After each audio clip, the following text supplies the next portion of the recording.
കുറേ ഭാഗങ്ങൾ ഷൂട്ട് ചെയ്തത് വിഴിഞ്ഞത്താണ്. വളരെ ഡേഞ്ചറസ് ആയിട്ടുള്ളൊരു സ്ഥലത്താണ്. ഇന്നൊക്കെ ആണെങ്കിൽ ശരിക്കും അവർ ഷൂട്ട് ചെയ്യാനായിട്ട് അനുവദിക്കില്ല. പെട്ടെന്ന് ഒരു തിര വന്ന് ക്യാമറ ഈ തിര എടുത്തിട്ട് അങ്ങ് പോയി. ഒരു അത്ഭുതം എന്ന് വെച്ചാൽ ഈ സാലുവിൻ്റെ കയ്യിൽ നിന്ന് ക്യാമറ പോയി. പക്ഷേ സാലുവിൻ്റെ കൂടെയുള്ള ഈ ഫോക്കസ് പുള്ളറുണ്ട്. ഈ ഫോക്കസ് പുള്ളർ എങ്ങനെയാണെന്ന് അറിയില്ല, ഈ ക്യാമറ അങ്ങ് വട്ടം പിടിച്ചിട്ട് അയാൾ ഈ തിരകളുടെ ഇടയിൽ അങ്ങ് പെട്ടിട്ട് അങ്ങ് പോവുക.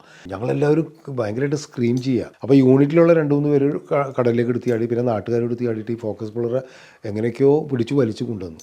സാധാരണ ഏത് മനുഷ്യനാണെങ്കിലും അവർ സ്വന്തം ജീവൻ രക്ഷിക്കാനല്ലേ നോക്കുകയുള്ളൂ. ക്യാമറയൊക്കെ വലിച്ചെറിഞ്ഞിട്ട് അയാൾ നീന്തി എങ്ങനെയൊക്കെ പോരാനല്ലേ നോക്കുള്ളൂ. പക്ഷെ ഇത് വിടുന്നില്ല. നിങ്ങളെന്താ ഈ സ്വന്തം ജീവനല്ലേ നോക്കേണ്ടത്, രക്ഷപ്പെട്ട് കൂടി വന്നാൽ പോലെ. ഇയാൾ പറഞ്ഞാൽ എൻ്റെ അന്നമാണിത്, ഇല്ല അതുകൊണ്ട് എനിക്കിത് വിടാൻ പറ്റില്ല. അത് എന്നെ സംബന്ധിച്ചുള്ള ഒരു വല്ലാത്തൊരു ഇതായിരുന്നു. നമ്മൾ ഇപ്പോഴത്തെ ആൾക്കാരൊക്കെ എങ്ങനെയാണ് അതിന് കാണുന്നതെന്ന് നമുക്കറിയില്ല. പക്ഷേ പഴയ ആൾക്കാർ അങ്ങനെ കാണില്ലായിരുന്നു. പ്രത്യേകിച്ചും ഈ യൂണിറ്റ് ബോയ്സൊക്കെ ക്യാമറ എന്ന് പറയുന്നത് അവർക്ക് അത്രമാത്രം പാഷൻ, ഒരുപക്ഷെ സ്വന്തം ജീവനേക്കാളും വലുതായിട്ട് അവരതിനെ കാണുന്നു എന്നുള്ളതാണ്.